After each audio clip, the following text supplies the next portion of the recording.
Hello fellow Marvelites, we are back with another spoiler review. This is a spoiler review for one of the biggest films in cinematic history. It is Avengers Endgame, and today I'm Albert Wiradharma. I'm joined by Kenneth Luciano. You've seen him in several of my videos, and also Cole Sanders. He's new around here, never been in any of my videos, but we are all friends in real life, of course, and then let's see if we do love the film, but this is going to be a spoiler review. We're going to go in depth, all spoiler filled. So if you haven't seen the film, please don't watch this. Usually I say if you want to watch it anyway, go ahead. But I want you guys to experience the Avengers Endgame in its full scope. So go watch the film first and then come back to this video. Yeah. So I'm giving a spoiler warning in 5, 4, 3, 2, snap. There you go. So let's dive right in to Avengers Endgame. But before we do that, you've seen it twice. Correct. Yep. I've seen it once. So this is kind of a unique perspective. I really want to see it twice, but guess what? Everything is sold out. I guess that's not a surprise. Yeah. That's true. But and you're too slow. Yeah. So we've heard your initial thoughts in the non-spoiler review. You guys should check that out also. But I have not heard your general thoughts on the film, so I want to hear that first. Yeah, sure. I mean, for me, I enjoy the film a lot, like a lot. But in comparing between Infinity War and Endgame, I still think Infinity War is the more concise and stronger film out of these two. But overall, I would say, especially if you're a big Marvel fan, you know, this movie is such a good nostalgia, and it just fulfills everything you've been waiting to see on screen, and so it's really fantastic. And if you guys haven't seen it, I'm hoping, obviously, because it's spoilers. Hopefully, go see the movie if you haven't. Yeah. But yeah, I mean, it's a no-brainer. You got to see it. Yeah. Well, you mentioned that like nostalgia kind of thing. So we're spoilers once again. Yeah. I'm guessing you're referring to the time travel stuff and going back to all the films. Correct. Right. So that is a huge part of it, and I really think they did a great job in using time travel not just as a plot device of trying to get all the stones, because we'll get to that point why they go to the time travel, but I really like how they use the time travel not only for storytelling but also to go full circle in terms of like revisiting past events and revisiting like to get a closure on some of our characters, especially like when Thor went to the Dark World storyline, which arguably one of the lesser... Yeah, one of the weaker movies. So, but he got a closure with his mom, which I totally love and adore, and also when Tony met with Howard, that was a big part of it. Yeah, that was a great part. But let's just start with the opening of this film. The film starts with Hawkeye, and he's just with his family. Again... You guys saw it coming, right? That their family. Yeah. I mean, when you're watching all these trailers leading up to it, you can kind of guess what's going to happen. Yep. But at the same time, I didn't expect it to happen in such the quick manner that it did. It was like, oh, we're shooting arrows, and oh, we're having hot dogs, and this, and then they're gone. And they're gone. Like, yeah. So it's crazy, like how much they're just ready to get into it and develop. I think it's also a testament of like most of the fans probably knows it, and general movie going audience might also predict it, but the way they execute it though, it's like it's so devastating just to see, because like after they're just playing bow and arrow, and then like I forget the name of the child, but it's like, hey, where are you, and then like he's like searching, and it's like confused, and us the audience know what's going on, but it's like starting to and like in grief. The execution of it is like really well done, and then boom, title card, Marvel. And then we see Tony Stark stranded in space with Nebula playing that finger football. And then Carol comes in, and then I caught it. Yeah. I told you before, Captain Marvel gonna save Tony. But I was like, how else are they gonna do it? Yeah, because like, I mean, they're stranded in space with no fuel. Like, if they magically figured it out, I'd probably be a little upset, to be honest. I think the fact that they introduced Captain Marvel in the way that they do. It's great because it shows, it connects between, the original Iron Man and Nebula and those kind of two universes, and realizing it's literally like she is saving them all, and then and bringing everyone home. Yeah, which when they go home, that's a tough moment. Yeah, and not much time wasted as well directly to that point. Yeah. And the reason why I brought up the initial thing is like because once they got Tony back home, once they deal with like, okay, Thanos have been using the stones again, now we gotta get Thanos.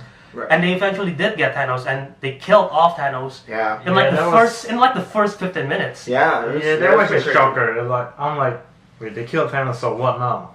Yeah, exactly. I have the same thing. Like, I thought they're gonna go longer on this, but that is literally just they want to get it out of the way because the main story is just about to begin, which is like the time travel part, and eventually the final battle that we're gonna talk about. Yeah.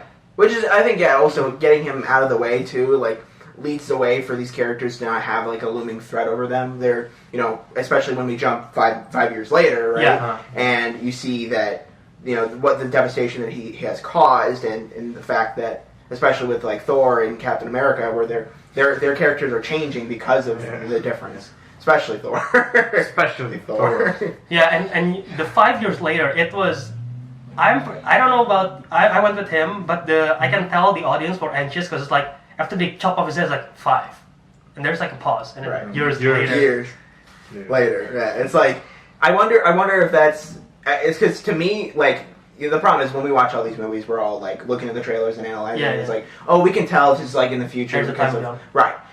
I wonder if for the general audience, it's like, oh my god, it's 5 years later. And I felt like with my audience too, that was kind of like, oh my god, they're really doing this. Like, but I feel like that's a smart way to show how much the world have either moved on from it or not, and like how the different characters grieve. Because if the events is just directly after the snap, we won't be able to see that much progression. It's still possible, but not to the point. Because in this one, you mentioned Thor, Fat Thor in this film. Fat Thor.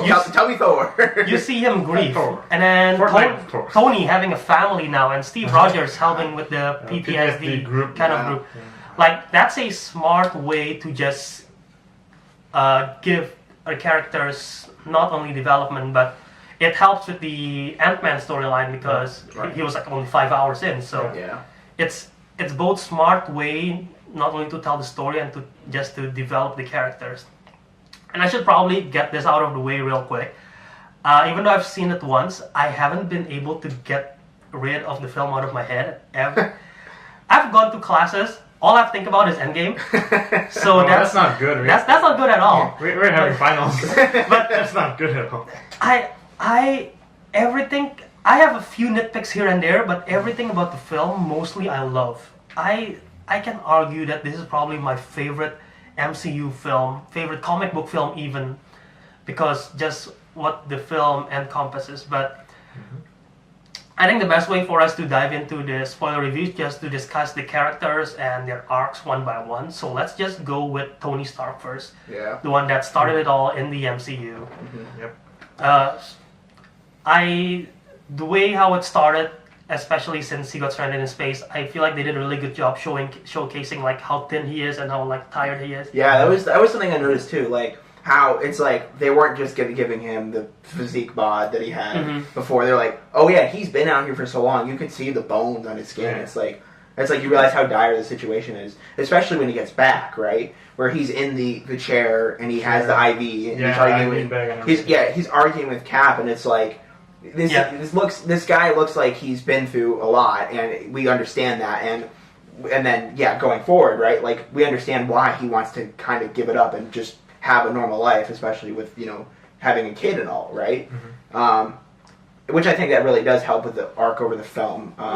And you mentioned him arguing with Cap, which I like because people might just think like, oh, okay, now they go together, they just got defeated, they're just gonna go back and be a team, right? No, they still have they even mentioned the Sokovia Accord still for a bit in the beginning, because that's still like, they're still standing on what they believe on, and that's like based on their characters themselves. Yeah, I think it was interesting too. Yeah, he mentioned the suit of armor around the world, and then Age of Ultron. It was like he really was like trying to be prepared, and he, there's this kind of this overarching arc of.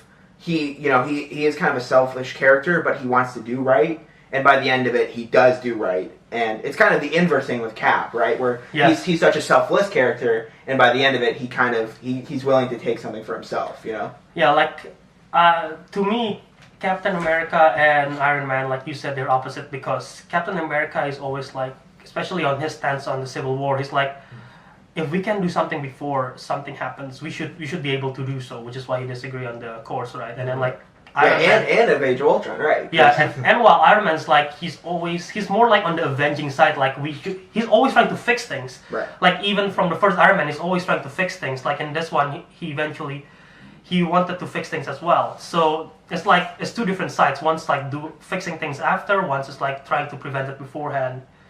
Right. And Iron Man, he might have the most guilt, especially because of Ultron, which is a big catastrophic event. Right. But yeah, what do you think of it, Ken? I mean, they're both really like opposite character, all in all. But I'm most interested what Iron Man said. He said that I wanted like this suit of armor all around the world, but I don't think that could even stop Thanos at that point. Like when he got all the stones. Right. I mean, in retrospect, I think he doesn't know that, right? Yeah, like he's just trying to be prepared for anything. And you kind of see, and it's funny because like he kind of just gives it up and he just wants to have that family life. And I think one of the best parts of that of Tony's arc is the interaction with his kid. Yeah. And the first time he sits down in that tiny little chair and some of the thing, I was like, oh god, I was like, this is great. It was like. And something about that child actor really, I don't know what it was. She just got the encompassness of, yeah, this is a kid of Tony Stark.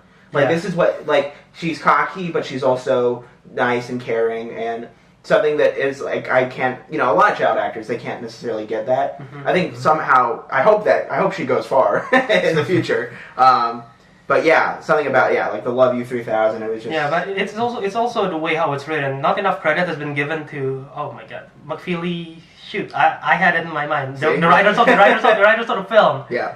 I'm gonna Google that right away. But the writers of the film, they did amazing job on this film because it's not only including time travel, how they have to deal with all the characters at the very end, and how they deal with before the events of the time travel, all on their own, all juggling. Because all the characters, including Tony, they have their own arc. Nebula have their own arc. Yeah. That's like one of my flaws from Infinity War is like, even though everyone get their own arc, I feel like some of them are lacking. Like my favorite character, it's no secret, it's Captain America, and I feel like in Infinity War, Captain America didn't do as much.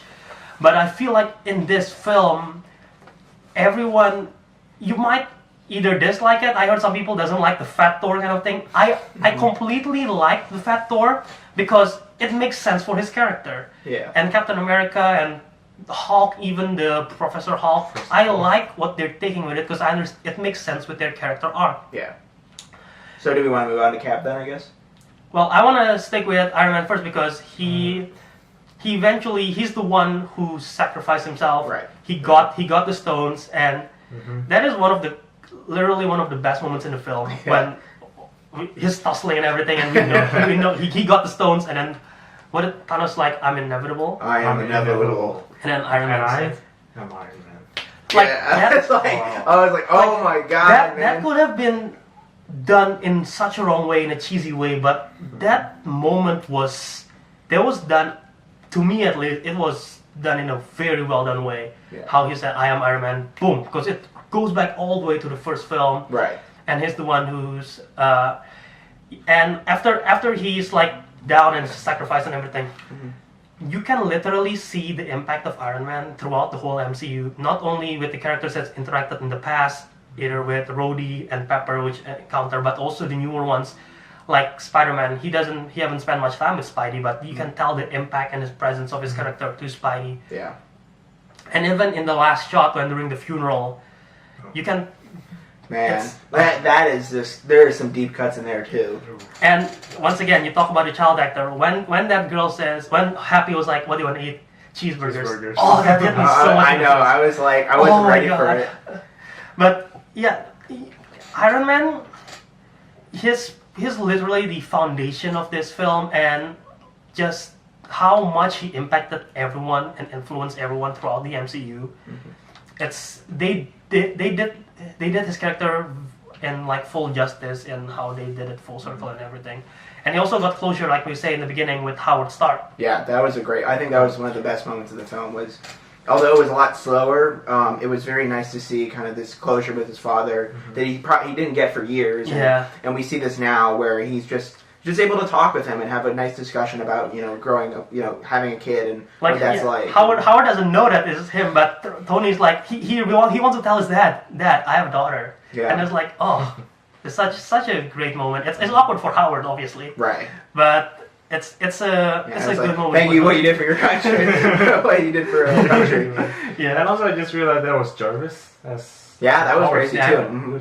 And yeah, we're talking all about arcs and depth and everything, but this film is hilarious. Oh yeah, absolutely. There's so many great lines, including the one they just say "thank for our country." A lot of great lines from Captain America, which we're gonna cover next, including "I can do this all day." Yeah, I know. Yeah, I know. I don't know why that one hits me. My favorite one is that right after that, the whole running joke about his ass. America's ass. That is America's ass. I was like, oh my god, that's awesome. But yeah, let's you guys want to add anything else to the arc of Tony? I guess I kind of want to add about Doctor Strange. Okay. Because everybody was about ready to give up, and Doctor Strange was like this. Yeah. I don't think they were about ready to give up. I think it was kind of a down moment, but I think at that point Doctor Strange just like telling Tony, this is the one for him. Because if he tells it earlier, probably Tony will be like, oh, I have to sacrifice myself, blah blah. He probably won't do it. But since he's like the last minute kind of thing. Yeah. But yeah, it's a. I think it's the. You guys have anything against him being the one who does the snap at the end, or? I don't see how you could. I mean, to be honest, like you said, it's like how many years encapsulated of MCU history, right? Yeah. And so him being the one to sacrifice is it's great for his character arc. And if he lived on, I don't think it would be justice. Cause also, he's getting so much more expensive. How much more? See, it's like, the writers are like, Tony's, Robert Downey Jr. is becoming a little expensive. Snap. But despite contracts and payment, right? As a character overall, I still think it fits, and I still think that everyone got their goodbyes with him was so sweet, and especially when the heart light goes out. And I was like, oh my god, that was just so sad, and I feel like everyone got their moment with Iron Man for the most part, even and I gotta say some of the Ant-Man and Iron Man stuff was really good too, because they actually haven't had a lot of interaction, and somehow they make it work, right? Yeah, and also just to go back when he was in the battlefield and like dying, I want to give a shout out to Gwyneth Paltrow and Pepper Potts, because she did an amazing job, like telling him like, it's okay, we're gonna be okay without you. And it might be a hint of talking to the audience, going like, hey, without Iron Man, it's fine, the MCU is still gonna survive. But it's also saying like, because like we go once again going back to the arc that he's always there because he wants to fix things, and he wants to, because he's never satisfied, right? He's never happy. Like that's why he's making all the armors all the time. But this is like Pepper telling him, right, it's fine. You've done great. We're okay now. Yeah. And then that's when the light finally turns off, I believe, right? So that's such a great moment done for Pepper Potts, and also like closing the arc for Tony's story. Yeah. I mean, the last thing I'll say about that is that Pepper's I personally felt in the past that Pepper has become a little annoying as a character, just being like, oh, you need to give this up, you need to be done with this, and of course as fans we don't really want to see that because we love Iron Man, but in reality when he does give it up and he figures out the way of completing the time travel, right? It was like this moment where Pepper was like, you got to do this, right? You could just see it in her eyes, and I think Gwyneth Paltrow just honestly actually gave a really good performance for how little screen time she had. It's probably my favorite performance out of hers in the MCU, oddly enough. Yeah. And yeah, just if I want a little bit nitpick, and this is probably a stretch for Iron Man, like the time travel thing, maybe. Well, the film's already 3 hours long, but maybe like, because he directly figured it out. Maybe he does like in the process actually like have errors, but we didn't see it on the screen. Right. But maybe if we see like him failing several times, it will be. They allude to that, I think, when they say, "Oh, okay." He's like, "Oh yeah, it's probably not going to work. Let's just do it one more time for the last thing of the night," and it does work, right? And so I feel like that's another thing is like he probably well, we don't see it as off screen. He probably wasn't when Cap came and was like, time travel, it works. We should try to do this. Mm-hmm. He was probably the first thing he was doing is trying to figure it out, you know. Yeah. But he realized he can't give up what he had, right? Yeah. With Morgan, he can't get rid of that. That's like the smart way, which is like not reverting everything, but bringing everyone to the current timeline. And he even established that when Hulk was about to do snap, like remember, we're not reversing everything that we've done. Right. We're bringing the one who got snapped back to his current timeline because he doesn't want to lose what he have. Yeah. So that's So now let's go to Captain America. Mm-hmm. I feel like this is what they did with Captain America at the very end. I know some people have mixed feelings about it. Yeah. I love where the story goes, eventually leading to him. Of course, the final shot of the film is him getting to dance with Peggy Carter. Right. That's like one of the biggest things I want to see in this movie. And you might, I heard people say fan service, including the Avengers Assemble thing. I just want to say I don't. If it is fan service, they would have said Avengers Assemble in the first film, first Avengers, or even in Avengers Age of Ultron. But you have to. They made you wait 22 films for Avengers Assemble. So I don't think that's a fan service thing, or even the Mjolnir thing, which is one of the biggest moments in the cinema. I don't think that's like one of the craziest moments, not only in comics or like in films, but if it is fan service, you probably already seen him doing it in like the Age of Ultron or something, but you didn't, because he earns this. He earns the Mjolnir. Mm-hmm. And that's another thing too. Like, you know, if you look at it practically on a like, how is he gonna fight Thanos and stuff? Mm-hmm. He does have like just a shield, you know. Yeah. He does need a weapon. He just like a superhuman. Right. But he's not like exactly not a god. I mean, yeah, in like going back to Infinity War, right? Yeah. It took how many hits from Iron Man just to get a drop of blood from Thanos, you know? Like and him trying to fight in the fight with Thanos, like one punch him and he just flew across the battlefield. Exactly. Like that's true. Like that's what would happen to him. And I thought it was also interesting in that scene was when he like kind of gashes his leg and he knots it together and he's like, we're gonna keep doing this, you know. Mm-hmm. Which funny for a PG-13 movie, it was kind of like it was a split second, but I could see the wound and I'm like, oh god, they're really it's kind of getting dark, you know. But yeah, I'm gonna touch back on that moment when he does the shield because that's one of the biggest moments in the film. But yeah, it starts off once again with the PTSD kind of thing, and if you want to go to the bathroom, maybe this is a good moment for it because when they're in the room with Joe Russo, that scene was a bit long. I feel like they could have shortened, but I don't mind it because it really showcased that some people have moved on, trying to move on, some others don't, which is like a good showing of what the situation is. Mm-hmm. And once again, it really showcased his character and his full arc. But my favorite moments, aside from Final Battle for Cap, is when he goes back to 2012 events. Avengers. he got to fight. He got to fight a doppelganger of himself, which is his real self. Right. And once he get to the elevator, I thought he was legit gonna say that elevator scene was so. I was so. Yeah. I thought he was gonna say before we get started. Does anyone want to leave? But he did smart thing of just saying Hail Hydra. Yeah. And he gave it away. I thought he was about to beat everyone. Yeah, exactly. I'm like, Bucky's alive. Bucky's alive. Oh my god. He's a living spoiler in that. Yeah, he's a living spoiler. Yeah. But then we see him go back to 1970s, 40s. 1970s. 1970s, and then Jersey, he was like he paused during when he saw Peggy, which is like kind of a sweet moment. Yeah, and I feel like for me personally, like having seen all these other movies, I feel like I didn't actually need that scene. Like I got with him and Peggy. With him and Peggy because I felt like it kind of for some reason dragged on a little bit, and it wasn't even that long. Like he was just watching Peggy and being herself, right?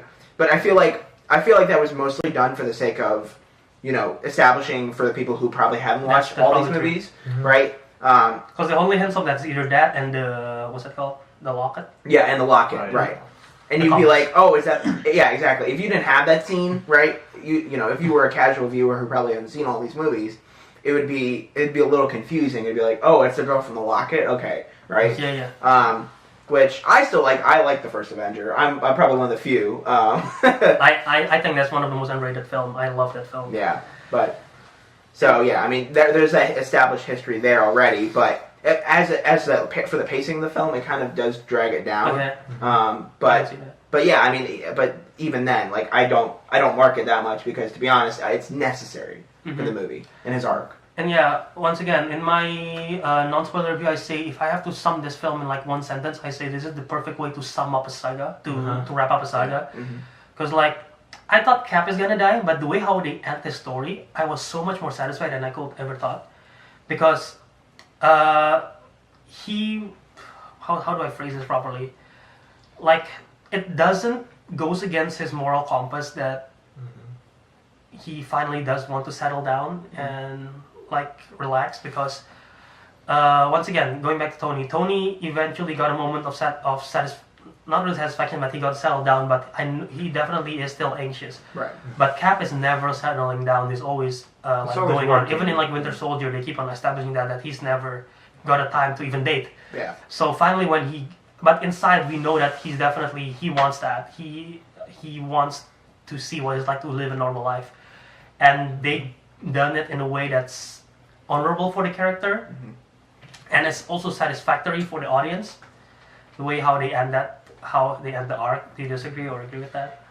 I agree as just understanding that like you kind of have to go with the rules of the time travel of the movie because when I originally saw the movie for the first time, I was like, this kind of goes against the rules of the movie. But when you look past that and you just realize that this is just such a perfect moment for that character. And seeing that, he was able to settle down like Tony and to be honest, get something that he wants, because he's, like I said, he's pretty selfless as is.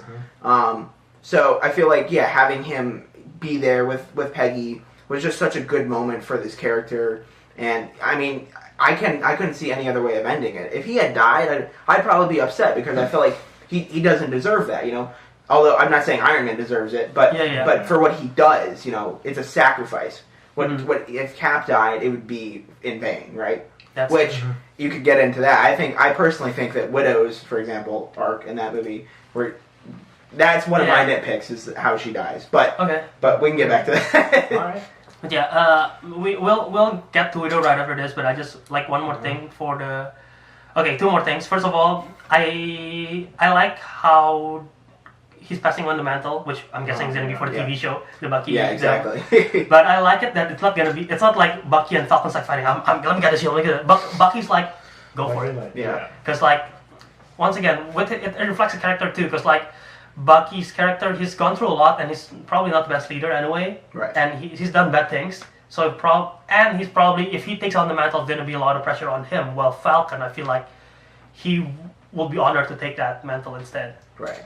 And there's a precedent in the comics for both, so it seems like having Falcon in that position. It's not for the comics as well, but yeah. Right. It works. It still works within the movies as well. Like you see that his development. I feel like Bucky, he's kind of a loose cannon in a way, but but I feel like he's had his own arc that he doesn't need to be Captain America. He is, Bucky, the Change Winter Soldier, right? Yeah.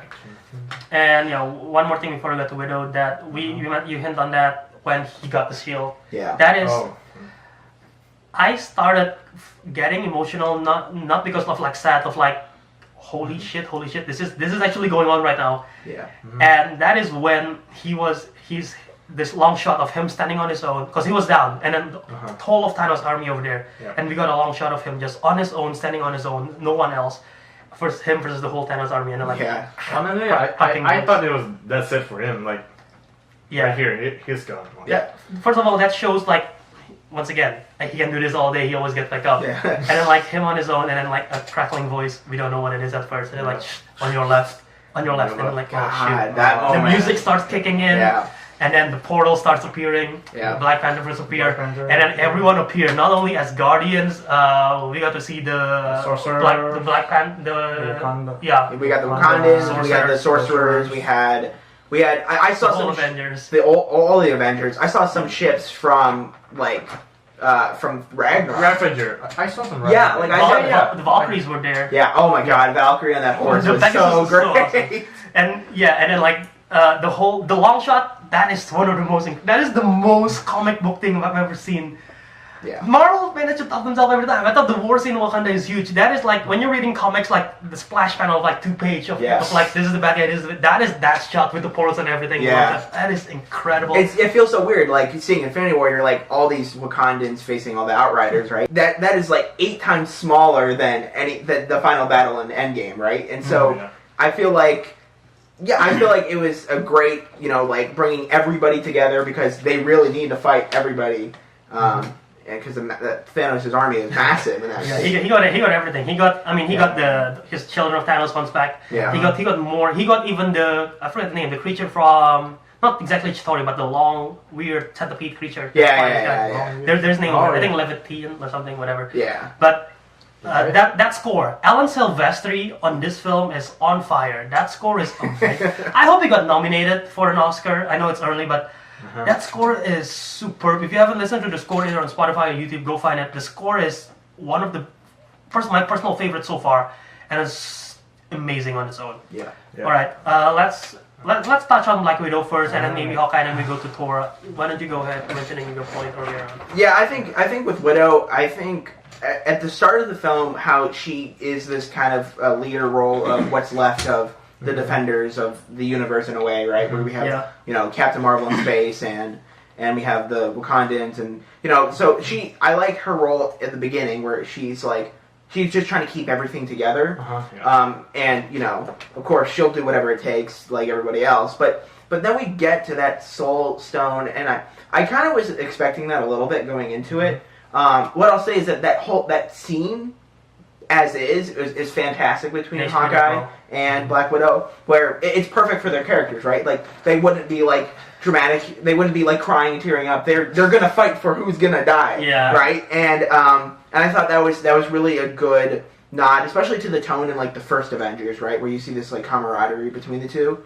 And when she does die, it's not that I don't understand why. It's that I am just upset because she is a good character as is, and I feel like for the amount of screen time that she got in this movie, she didn't really get what she deserved.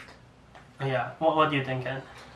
So I'm gonna touch back on the first Avenger, because there was like a scene between her and Hawkeye, and she said about. She has like red on her ledger and she wants to clear it up, and like after doing all this good, like she still thinks like she hasn't like made up to her mistake. But I think this is the perfect way for her to get like she wants to clear her ledgers, and this is one of the way to like save trillions of people. Well, her sacrifices, probably aside from Tony's snap, is the biggest one in the film because without that we probably won't get the Soul Stone. Yeah, definitely. And like going into this movie, if you ask people, probably you wouldn't expect. People expect Cap and Iron Man's gonna die. I don't think anyone expect Black Widow to die. Right. So going into it, you don't see that coming. But once they go to Voromir, we definitely know. Oh shoot, this is somebody has to die. Either Hawkeye. It's convenient enough that it's both of them. But imagine if it was someone else. Yeah, you go. I don't. Yeah, if it was like Nebula and Black Widow, you're like, I wouldn't be surprised if Black Widow just kicks her out. But yeah, it's a smart way of making those two, and the choreography on that fight, that was a great fight. I agree. And I don't know about you guys, but it left me hanging on like, until the last minute, I don't know who's gonna be the actual one to sacrifice Actually, himself. on that part, like, I didn't expect one of them to die. So I was like kind of leading on for Hawkeye to like throw his katana and like said like I'm gonna leave this Ronin life behind. So like okay, that's a soldier. Yeah, that's okay. Like I was leading on that. That's something you could consider. I think it does work better for Hawkeye's character transitioning there, right? Like, you think it makes more sense if Hawkeye had jumped off instead? No, let me rephrase that. I guess what I'm saying is that it makes sense for him to live because he has a family. He has a family. He has people that he needs to defend.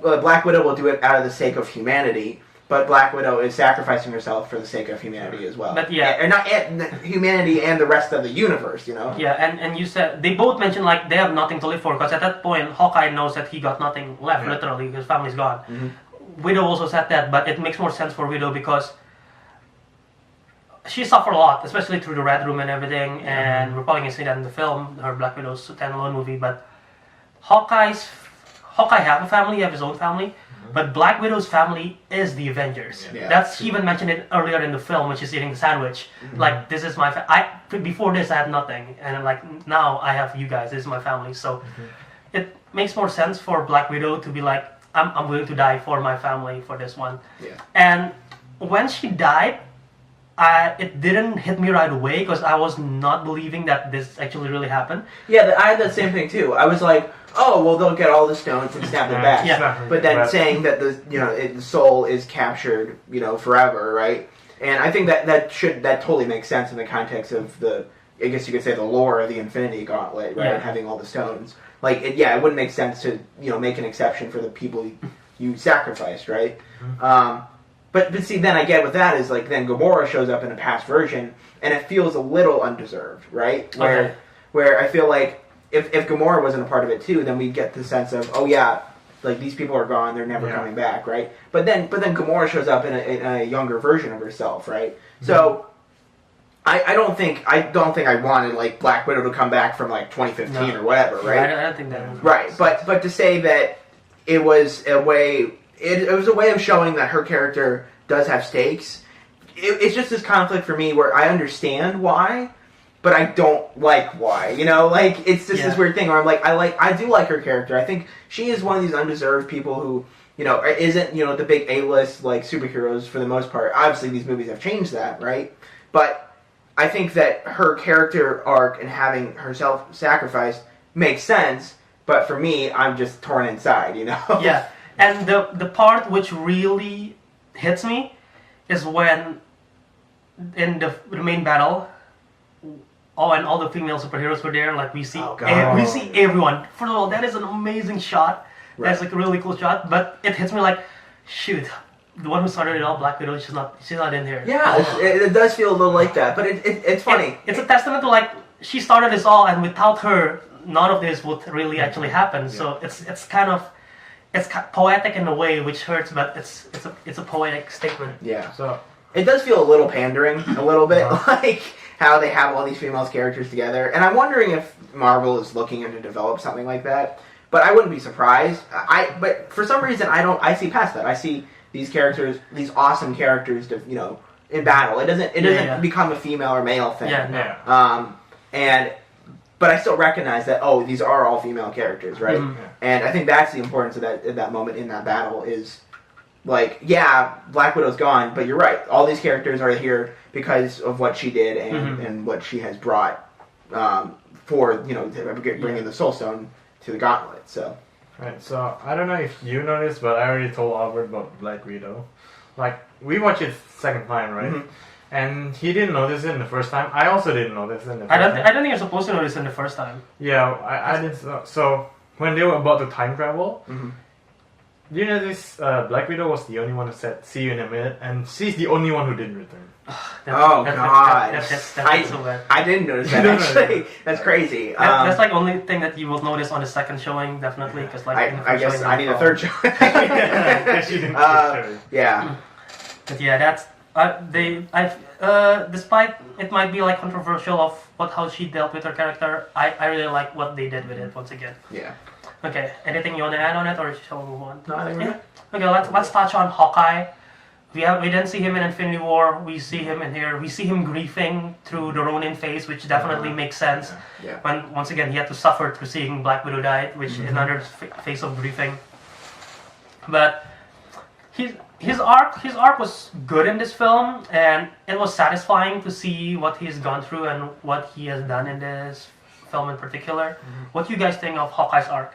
I enjoyed it a lot. I think his lacking from Infinity War does help with that too. Like, we don't feel like it's oversaturated, and we get the basic point that he wants to bring back his family. And it's a very simple arc, but at the same time, it's very emotional because of all the stakes that it takes to get there. And by the end of it, the fact that he gets to save his family, but he's lost a part of his other family, and that's the kind of that's kind of the saddest part of it all, right? Is he might have his kids, but he's lost one of the people that he's known and loved for however long, right? Yeah, and I think Hawkeye's arc's like kind of dark in this one. Like he's more about like vengeance. He's like, my family didn't survive the snap. but you guys did when he was fighting like the Yakuza thing, Right. the Japanese, and like Yeah. my family didn't survive snap, you guys did, and yeah, so I don't know why, but I mean, in the beginning of the film, you can clearly tell that he was sort of like, when they're testing even the quantum jump, yeah, I'll do it. He's kind of like, yeah, literally, he doesn't have I anything got to live nothing for. else to Right. live for, so like sure.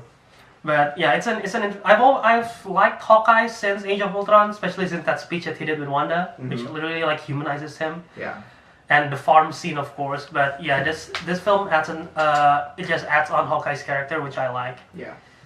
And I think that opening sequence does help, like, get into the thing where he was lacking in the last movie. So that's the first thing we see in the next movie. It's great, to satisfy the fans. Like, okay, he's been gone. Here's where he is now, right? And I love that, a part of that. And I think, the director's choice of getting that scene, which I could have imagined that being in Infinity War the way it was shot.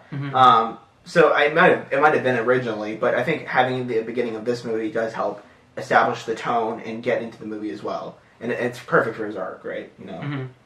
And yeah, it's probably weird to say this, but the not really the moral, but like this film revolves on the idea of family, not literally, but also figuratively, like the Avengers being as a family. film. Family film, guys. I mean, Tony. Take all your kids.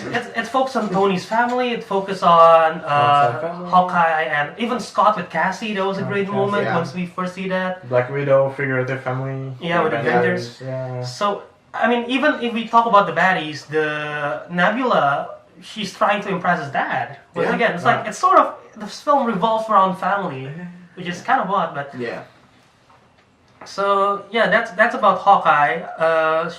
I wanna talk about Thor. Yeah. I would say he's the one exception to that rule, where he has this connection with his mother, but his family is, I don't know if it's his most important thing, it's getting back, it's kind of his fear of Thanos and getting back at him. I feel like that's a big part of his arc more than his family is. Yeah. Okay. Do you guys hate the fact that because I've seen like some reviews like, oh my god, they make Thor fat and he's playing Fortnite. What's wrong with that? Like, are you guys against that or no? I'm definitely not against it. I think it makes I'm a little bit against that. Oh really? Okay. Yeah. Let's hear him first then, because I'm on. I agree. I want to hear this. So in the first act, like Thor is like, he felt guilt because he didn't stop Thanos from the snap. He could have aimed for the head, but he didn't. Yeah. He could have. Then he chopped it. Then he chopped it. He chopped his hand first. Go on. Yeah, then the head. Yeah. Right, and when he killed Thanos, I don't know. I think some part of him still feared him, cause I think some part of him still feared him because he did all this terrible thing and he couldn't stop him before. He couldn't stop him when he was like, I don't know, half dead anyway. Well, I don't think it's fear. It's more like he felt the guilt and he felt the weight of what, because he could have been the one to stop him, but he didn't. Yeah, it's kind of like a PTSD. And then right? once he chopped off his head, he probably think like, I could have stopped. Well, not exactly to stop this. He thought that it might give him closure, but it didn't. Because and which is why it makes sense for him to be like, how much can a person? I mean, that's a testament of like being depressed. How much weight can you get? Because once again, we see in the film, he lost everyone. Yeah. No more brother, no more sister. brother. Even he hates his sister. Sister's dead. Sister's No more dead. parents. No more mom. All of his best friend. His Asgard's literally gone. Best friend got. And then plus add on the guilt of him not being able to kill Thanos and losing half of the population. I feel like that weighs on him so much. And how much can a person handle? He become fat. Hey, but he's got cord and meat. He got cork and meat. Yeah. But like, if people just tell him like, oh, they just do that to make him a comedic thing, I disagree, because once again, it makes sense for his character. For like, it's still possible for a god figure to still be depressed, to feel all the weight on him. Oh yeah, sure. Like, and I think they kind of established that. And I think I'm gonna disagree with you, because I think his arc is I feel like it's kind of, you could come from either two camps. You like the original, like Thor, where he's just like this big hero, or you like the Thor Ragnarok, where he's kind of this kind of doofus that has all the power, right? I mean, not necessarily doofus, but you know, he does, and you realize that, you know, he has flaws, and I feel like they're trying to go with that more Ragnarok style thing. And some part of me misses that kind of that like warrior, like ancient, like Thor, where he's just that fish out of water kind of thing from the first movie. But I feel like even if you stick with the comedic tone that he was giving, it does. I think it still does work because it shows a way of grieving in a different way than all these other people go. Where they, instead of grieving by going insane or being afraid of everything, he just gets drinks beer and he is recluse, and I think it makes sense. Yeah, and just to touch on a bit on the idea of grief, like people grieve differently, and like if you think grieving is only like you're sad all the time, that's not the fact. Because like you can still find sometimes a bit of happiness while grieving, which is like why Tony have a bit of satisfaction with his family kind of thing. That's why he doesn't want to lose it. Yeah. But yeah, once again, people grieve differently, and then it makes sense for Thor's arc, especially because once again he got a lot on his way. I'm not saying that because it's fat, but like he did though. he got a lot of weight on his shoulders because of that. And his literally, and his face. But yeah, they did a good job making comedic part, playing the Fortnite thingy with Korg and Meek, and then like Valkyrie and like everything, and then that one guy who plays Fortnite. But I love the when he went back in time and the closure with his mom, because I feel like he sort of got closure with his dad because he managed to talk to him before he died, but I don't think he got that with his mom. Yeah. I think it's like kind of trying to retroactively change the history in a way of giving him closure with his mother, where in Thor: The Dark World he didn't really get that, and I think you could look at that as a problem with the Thor: The Dark World, but at the same time it's just that's part of being a god, is you lose people.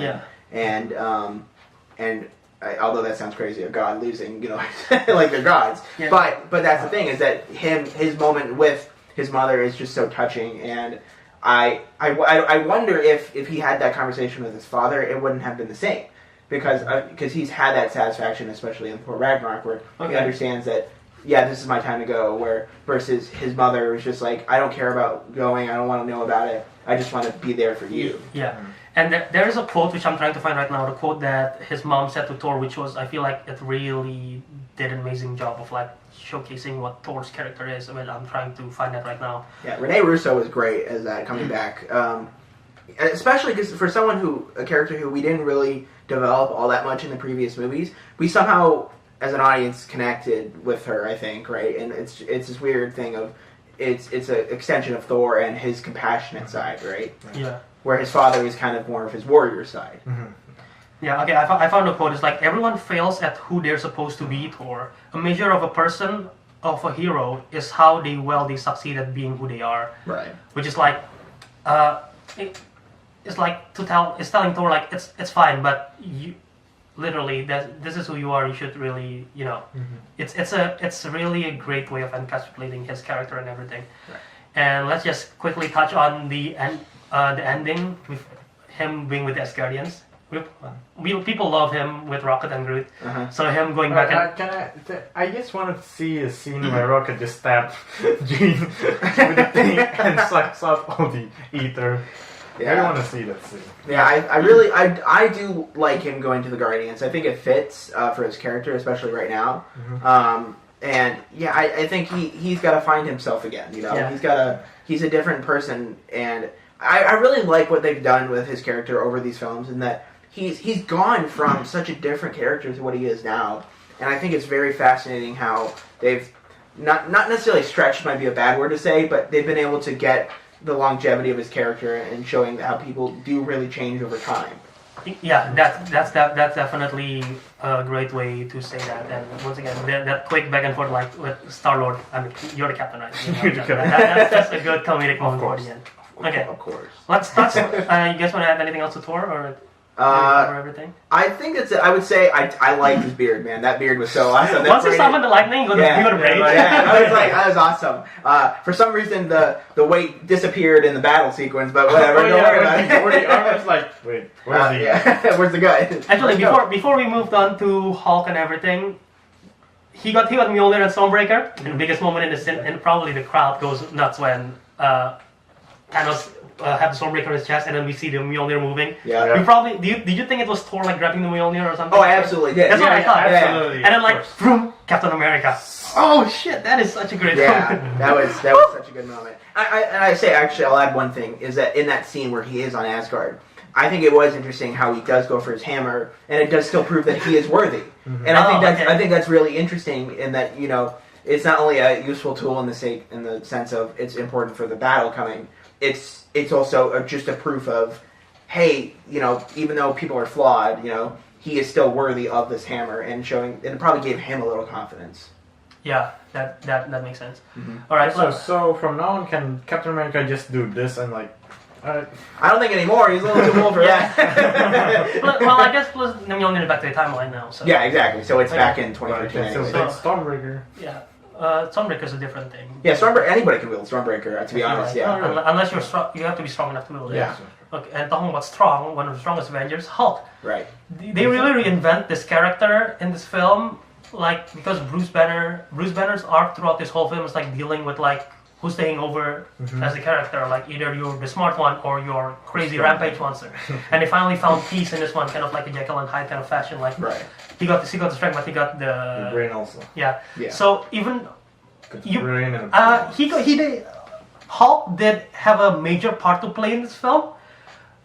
Like a major role, not only like creating the suit, not just the suits and the time travel thing with the help of Tony, and also the snap of the finger to reestablish everything in the first place. But in terms of character growth, we probably didn't see the most of him because they actually reinvent the character for this one. Yeah, I felt like they could have used a little bit more of just establishing how he got to that point. He managed to get professional. Oh yeah, right, and that was his way of grieving. Well, we don't see that. We just have to kind of imply that off screen, and I kind of don't like that in a way. But I also like how they kind of just get to the point, right? Yeah. And how he's a different character. I mean, it's been 5 years. So. Right, it's been 5 years, and they have to show time progression as well, right? And so having him being this Professor Hulk kind of like where he's, you know, he has got the brains and the brawn, but he's also is losing. He's, you know, just for everybody else's sakes, where he wants to bring everything back because he knows he can and he knows that he should.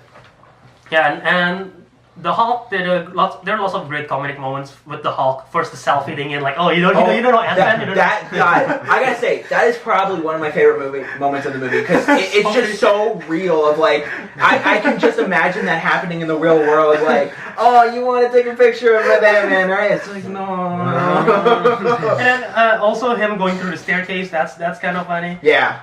But you said like it's the real moment of like the selfie. A moment that really hits me and I found really funny is like when he goes back in 2012 and seeing like the angry Hulk kicking everything, and Hulk's like, man, do I really have to do this? And like he pretends to be mad. That reflects me in a way. If I see a review that I did 1 year ago, I'm like, Jesus Christ, Albert, why do you do that?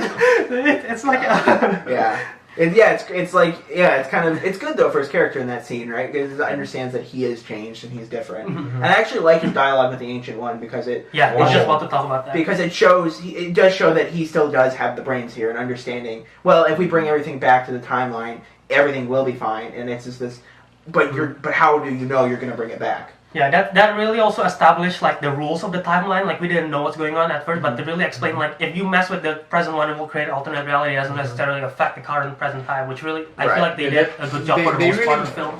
Did a good job explaining the timeline because I know many people would be confused about time travel and stuff. Yeah, and I think for the majority of the viewers who aren't necessarily as into it like we are, they don't necessarily get involved. Oh, why does the time travel work like this, right? But I think on a second viewing, it does help. With my problems with the original time travel stuff where, you know, it's not like Back to the Future time travel, right? It's, you know, Back to the Future time travel. It's like, you know, it's just, you know, your past becomes your present, and that's, and we just have to go with that. And I think for the sake of the story, they just want to do that so they don't have any problems. Mm-hmm. But at the same time, that Cap ending originally got to me because I was like, they're kind of breaking their own rules. Mm-hmm. But then on a second viewing, I felt like I got an understanding more of. Yeah. Well, it doesn't really break the rules because he's going back in time, and that is his present, right? Which doesn't change everybody else's. But I think for people who like really like time travel movies, I don't go in expecting. You can't expect going into the movie. Lots of time, even like Back to the Future or like Terminator, they still have like this weird paradox thing going on. So most of the time, if you're going to a sci-fi movie like time travel, you gotta like let go of the sense. What's the word? Like not really reality, but you get the idea. You gotta right? let go of the logic and Sort of a bit because you get the suspense of disbelief and kind of thing. Right. But for the most part, they did a good job explaining it. Like even because when they kill the younger Nebula, you might think, oh, wouldn't that affect the present Nebula? But because they explain the fact that if you change the past character thingy, it will create an alternate instead and won't affect the present one. It makes more sense now. Right. So what I had heard, this is what I heard from a separate reviewer, was that the theory is that Cap goes and back in time, changes his future, and then goes back to the original reality. Right. So he lives his life in an alternate timeline. And then goes back to the one he knew. So I don't. Okay. That's obviously that's not explained in the movie at all. You kind of have to. But it makes sense. Assume, right. It does make sense by what they explain with the ancient one. But at the same time, I'm not going into timelines. Right. Exactly. You don't want to even think about that for the most part. Yeah. That's for a different video explaining timeline of Avengers Endgame. Yeah. It could take hours. But real quick. So we cover most of the characters. One big character, which is a new addition for this film, is Captain Marvel. Do you guys have any problem with her character in this film? I guess I'll start. I'll say is that knowing that this was her first filming of the character before Captain Marvel, that's a big thing. So I kind of wonder if the Russo brothers were just kind of interested in introducing the character and showing off what she had, but not necessarily developing her because they probably didn't know how that Captain Marvel movie was going to go as is, right? So I think going into it, you could see her as this kind of like just there to save the day kind of character.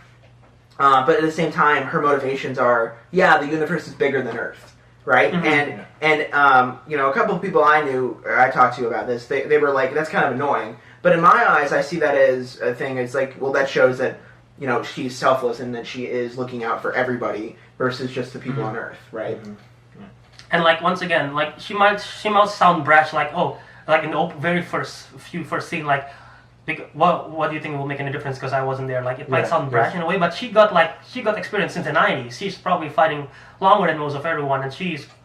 I'm not gonna lie, she's probably one of the most powerful characters. Yeah. So it makes sense for her to have that confidence in a way. And you might find that annoying, but that's like her personality in the comics anyway. Yeah. And the thing that I want to point it out is like, you might see Captain Marvel sort of, the writers have an issue of like Superman effect, like you're really strong, what you're gonna do with it. But I feel like they did a great job of explaining, like you said, there are other people in the universe and they just don't. I'm probably the only one who can save them because you guys cannot go to space and help them out.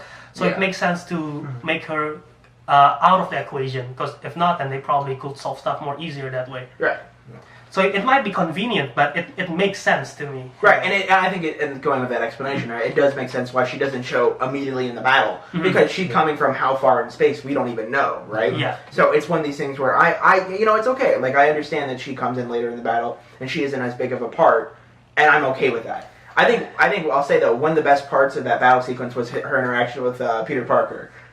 When they're going with the gauntlet, they're basically yeah, and he's like, hey, she's like, hey, Peter Parker. I mean, like, oh my god, it's like I think as a character, her comedic side is really good, but they just need to get her motivations right in the future going forward. I mean, she's only got one and it's not even a half film in this one. Right. One and 1/8, I would say. Yeah. So there's a lot to go for her character development to grow, and I'm also glad that she's not the one who defeated Thanos in the end. Like, she managed to fight Thanos, and she got headbutt, but she managed to hold on to it. Yeah. Like, they showcase how strong it is. But once again, Thanos managed to outsmart her, grab the power stone, boom, and then she flew out. Yeah. So it still showcased that power's not everything, and you cannot just solve a battle between that. Yeah. But I overall, I still think she still needs development in the MCU going forward. But for her sake in the film, if you go in not going in like you understand that she's a character that is not the biggest part of the movie because she shouldn't be the biggest part of this movie. It's more about the setting off of the characters we already know. Yeah. And so her introduction there is one of to understand her power set and to understand her motivations. Mm-hmm. And I think if you can get with that, I think you'll enjoy her character overall. But I still do think she's one of the weaker characters in the film. I would agree with that. Yeah. I don't dislike her character. I just think that in the film she's a little cocky. Said like, because you guys didn't have me before, I could like. He's throwing like a sense that she herself could defeat Thanos single-handedly. Right. So maybe what Albert says like that's her personality in comic, but I think like she's been to all this planet, all around the universe, fighting all the bad guys. I just think that she should be like wiser to know that there's bigger thing in the universe, that there's gonna be someone's stronger than you. Well, yeah, I don't exactly want to touch on it because this is probably going to be like going forward for the MCU because like her character is going to be growing because like she's still cocky right now, but I believe going forward she's going to get more humble because like something big's probably going to happen. Yeah, I really hope so too because I think that she could be done right, but they need to develop her first before they go in spearheading her as like the head of whatever new Avengers they want to go forward with. So. But other than that, I mean, I would say that whole battle sequence, just as a whole, was one of the moments I was looking forward to seeing again. Was just seeing the epicness of that whole sequence and noticing the little things here and there, right? And just like just the grand scale of it all, like how the Sorcerer's there, how the Wakandans are there, how basically every Marvel hero is there.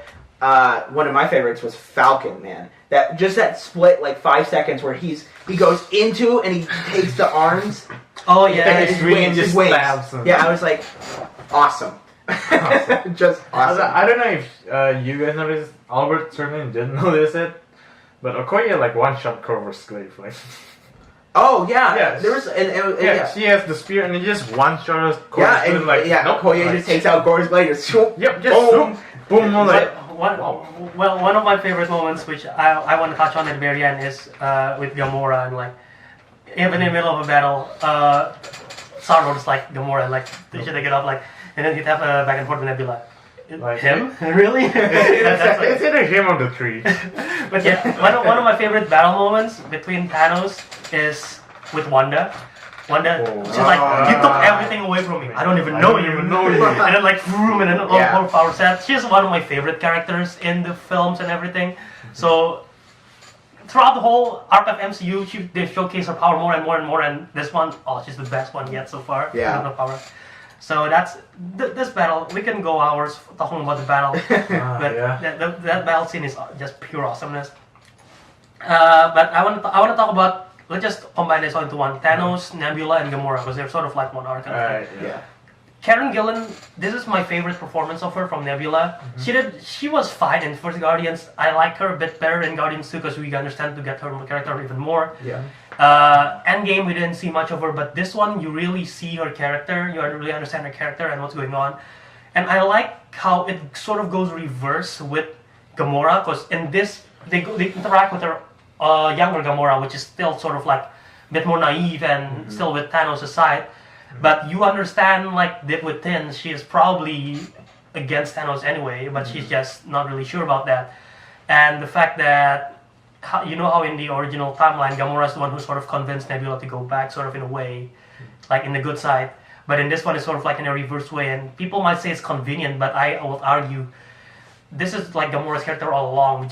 She just have to accept it faster now because of this situation going on. Yeah, I agree. I think she probably has one of the better character arcs in this movie compared to even any of the Guardians movies or Infinity War. But I'll say though is that her screen time is used basically as a setup to get Thanos to Earth, and which I felt like wasn't necessarily good justice for her. But at the same time, I still felt like the character moment of conflicting with her past self and her new self was very interesting. Yeah. I'll say, I'm gonna say like that. introducing Thanos into the future was probably actually one of the dullest moments in the movie for me personally, because I felt like it was right. It's always like it's necessary, right? But at the same time, I don't know what it was. That scene, especially when they're going through her memories and just seeing what she saw with like War Machine. I was just like, I want to get past this. Like I understand that Thanos is gonna somehow get here. Right. Okay. And you're saying like this is just like you're just waiting for it to happen anyway. Right. Exactly. Okay. But I'll say though is that I like how the fact that it is technically a younger version of himself. His motivation, especially by the end of it, where he sees that snapping half the universe doesn't work because the Avengers are going to come back and do it. He's like, all right, screw it, I'll make a new reality. I'll make it. Yeah, and I think it's funny because I feel like it's less noble, and his younger self, he's more interested in making the best. Yeah, they make Thanos in this one just like a normal bad guy. Yeah, well, that's the thing. I'm sort of. You might say like one-sided, I guess that's what you're saying, but to me, at least for the one showing that I've seen, this version of Thanos is an even scarier version because this is like the more bloodthirst version than what we've seen in Endgame. Because Endgame's Thanos is like several years after this, because it's a 2014 version. Endgame's like 4 years later, I guess, right? Yeah. He's more like calm down. 9 years later. Wait, what? Well, because he's coming from Isn't this 2014 version? He's coming from 2014 in the original Guardians, and he's going to. Oh right, the 5 years. The 5 years after, yeah. so it's like 2022 or 2023. Okay, but like what I'm saying is like the Thanos in Infinity War, he's like a more calm sort of. He understands more of his mission. He feels like his mission is noble. Yeah, but this one is like a more bloodthirst version, and like you said, like I succeed, but they're gonna revert it anyway. That's it. I'm just gonna reset humanity. I feel like that's a scarier version of Thanos, in my opinion. Yeah, I wonder if like off screen we see in the MCU, right? Like the fact that he loses the Tesseract to Loki and the Mind Stone, right? The Tesseract for Loki is gonna be definitely the Loki TV show, by the way. Oh yeah, absolutely. I'm calling it. Yeah, exactly, and that's another thing. Does that make an alternate timeline, right? I think that's gonna be the plot of the TV show, probably. Yeah, but going into it, right, like with Thanos, it's like he lost the Space Stone, he lost the Mind Stone, he couldn't get the Power Stone from Ronan. Like, there's all these other things. I think over those 4 years, he kind of developed and is like, okay, I need to get this mission done. And going into Infinity War, where he's like, he decimates Xandar and he goes for all the stones, and versus now where he's like, he in the 2014 version of him, right? He's just so more cocky and more like more brutish, right? And like you said, kind of like a more traditional comic book villain, right? Which I think also brings bigger stakes because the characters realize, oh, he's gonna change everything. He's gonna kill everyone. There's nothing we can do about it. Yeah, like in Infinity War, he didn't necessarily want to kill them. He just want to get his mission. He just want to get them away. Like, just go away. He just want to get the stones and he just want to get the stones. But this one is like, I'm killing everyone on my way. Exactly. He's like a nuisance, right? Yeah, like it's I wonder if that's like his motivation after the first Avengers movie, where he sees these people basically take 2 stones from him. I think Thanos overall was. I feel like Thanos in this movie was necessary to get to that sequence, but I feel like Thanos' better movie is still Infinity War because I definitely agree with that. Yeah, because I feel like his character is developed over time versus his younger version of himself. But also, it seems like Thanos is there to get to that sequence and defend reality and have something there, Versus if he didn't show up, then the end of the movie would basically be snapping back to existence. And that'd be the end of the movie with Hulk. Right. Yeah. Well, I definitely sort of ran out of notes here. I don't know why. The only thing I have left is the taco moment, which I really like that moment. And then the Hulk giving them. And then the Hulk and Rocket and the back of the truck. Oh my god, yeah, with that music, it was great. Honestly, Ant-Man for as small of a character he is in this movie, literally in size. Literally small. And big. He got a big role. He got a pretty big role, and I think for what he does, Paul Rudd does really continue that character in a bigger stakes situation, and his motivation to bring back hope. I just want to nitpick a little bit. Okay. Convenience Rat is convenient. Oh, of course, right? Yeah, of course. Oh, the rat conveniently stepped up in the machine. Oh yeah. But to be fair, like, how else was he going to come back, right? Was there? I mean, my thing with that is that it's perfect for his character too. Like, his character is like, oh, of course, the person to bring him back is accidentally a rat coming by. And so, yeah, but I still think Ant-Man got a really good role in this movie. The security guard in the Yeah, I think that's part of the Russos have a bunch of cameos from their old Community days. It was like it was Ken Jeong, and then I can't remember the lady in the elevator with Cap and Robert Downey Jr. She was also from Community, so that's a long-standing tradition with the Russos. So yeah, I think if we're kind of encapsulating all together, I still think Infinity War is a better movie. Okay. I feel like it's more tight and it gets those moments right. Versus this movie where it takes more chances and it doesn't necessarily hit them all, but for what it does, where it doesn't hit those marks, it create an epic movie of scale of multiple years. And so, in a way, they're equal, but as a movie going experience, I still think Infinity War is the better movie for me personally. Okay. So Infinity War is more action driven, I would say, and Endgame is more drama because. That's another thing. Yeah, they don't really have that much action in the movie. In the first part of the movie. It's literally... It's just talking and going back. Yeah. It's the time travel film plus the final battle. They didn't really want to and even with the time travel, there wasn't a lot of action until they get to New York. The only action that right? they got is probably the ancient one just living on the ancient one, the Cap fight, which was very brief, and then that's about it. The action of the movie is that final sequence. Yeah. And I think it's still deserved because there's so much of it that we can enjoy it. But like I said, I think the character introductions in Infinity War are better, and I still think that overall, as a movie, Infinity War just gets it a little bit more right. But honestly, it's not far off. Like they're pretty neck and neck for me personally. Before I give my final thoughts, I'm just gonna, because we have a group chat, and then like I mentioned in a group chat, like I'm filming spoiler review video. If you guys have anything you want to tell me, let me know right now. Just reading several things. Scale Arthur said like Captain America wielding Thor's hammer is like one of the best things. Aiden also mentioned that, and then Aiden liked the Hail Hydra thing in the elevator because it's a Secret Empire reference if you read the comics. Yeah. Spider-Man's return and Tony Stark's death were really impactful. Aiden said that he hated Thor and Hulk's character changing, but we covered that, so we're not gonna go over it again. Okay. Valkyrie and everything. I'm trying to see what Valkyrie, else they mentioned. Queen of Asgard, I guess. The Queen of Asgard, right? Yeah, that's a good passing of the baton. So Thor is now Asgardian. Yeah. So he's the Asgardian of the galaxy. Yep, exactly. That is such a convenience title. Yep.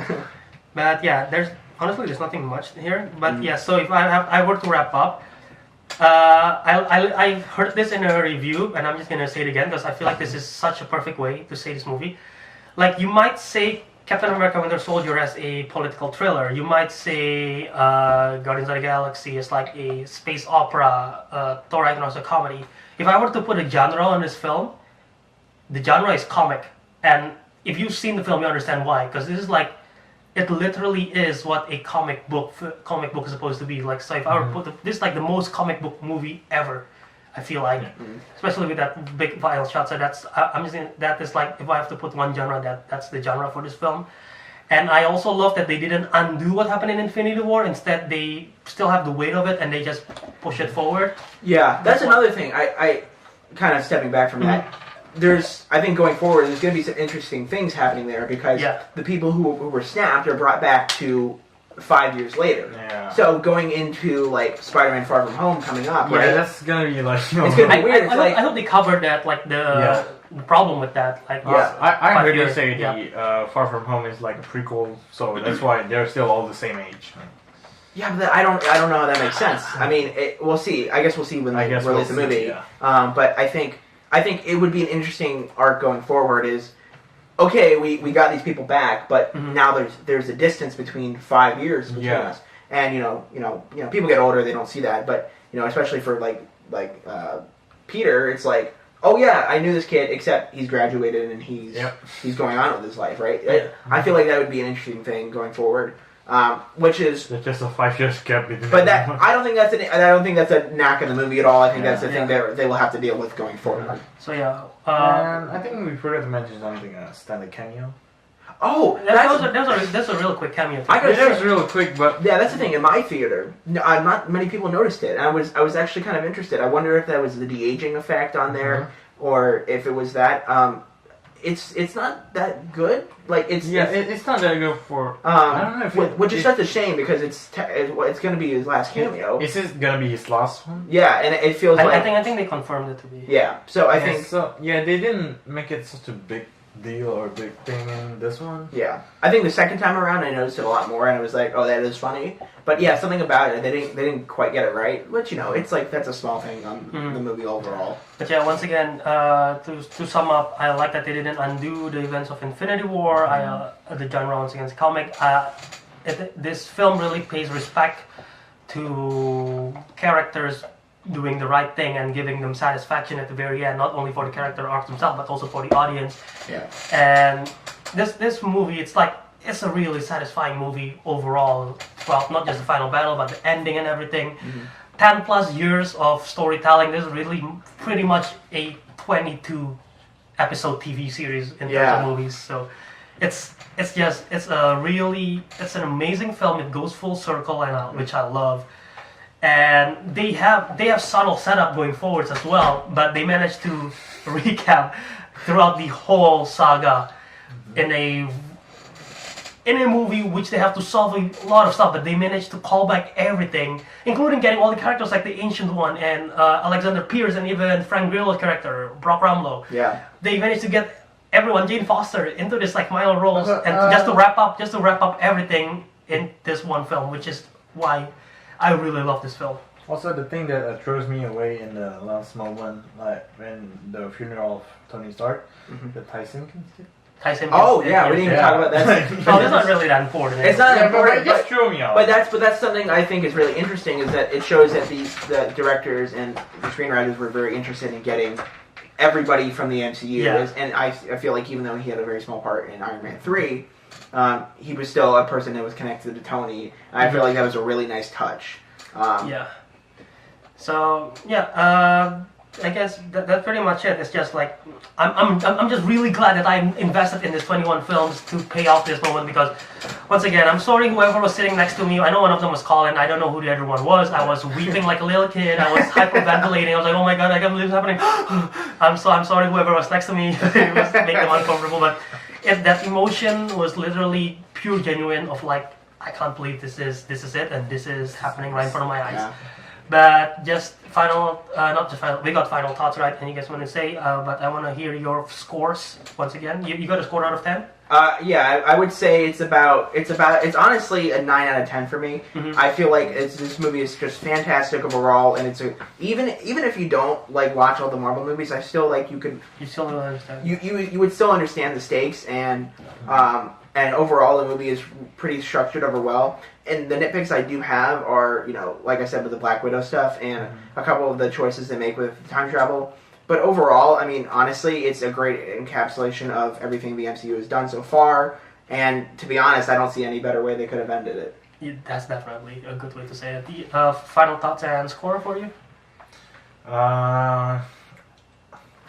So if you guys watch the non-spoiler, my score still the same, 9.5 out of 10. Okay. Final thoughts, just a great film. Just enjoy it. All right. Is this your favorite film in the MCU? Just yes or no? No. Yes. No? Yes, okay. I still think Infinity War is my favorite film in the MCU. Okay, this is second for you? No? This would be second, right? Okay. Well, yeah, for the longest time, well, not longest time, I guess it's a year ago. For a year, Infinity War is my favorite film in the MCU, and I think to the point of Endgame, I think I've seen Infinity War 10-11 times, which is a lot of times. And to be fair, I've seen it 7, so we're all on the same times. But I really love Infinity War, but this film was just on another level for me. I love this film, and I know I've only seen it once.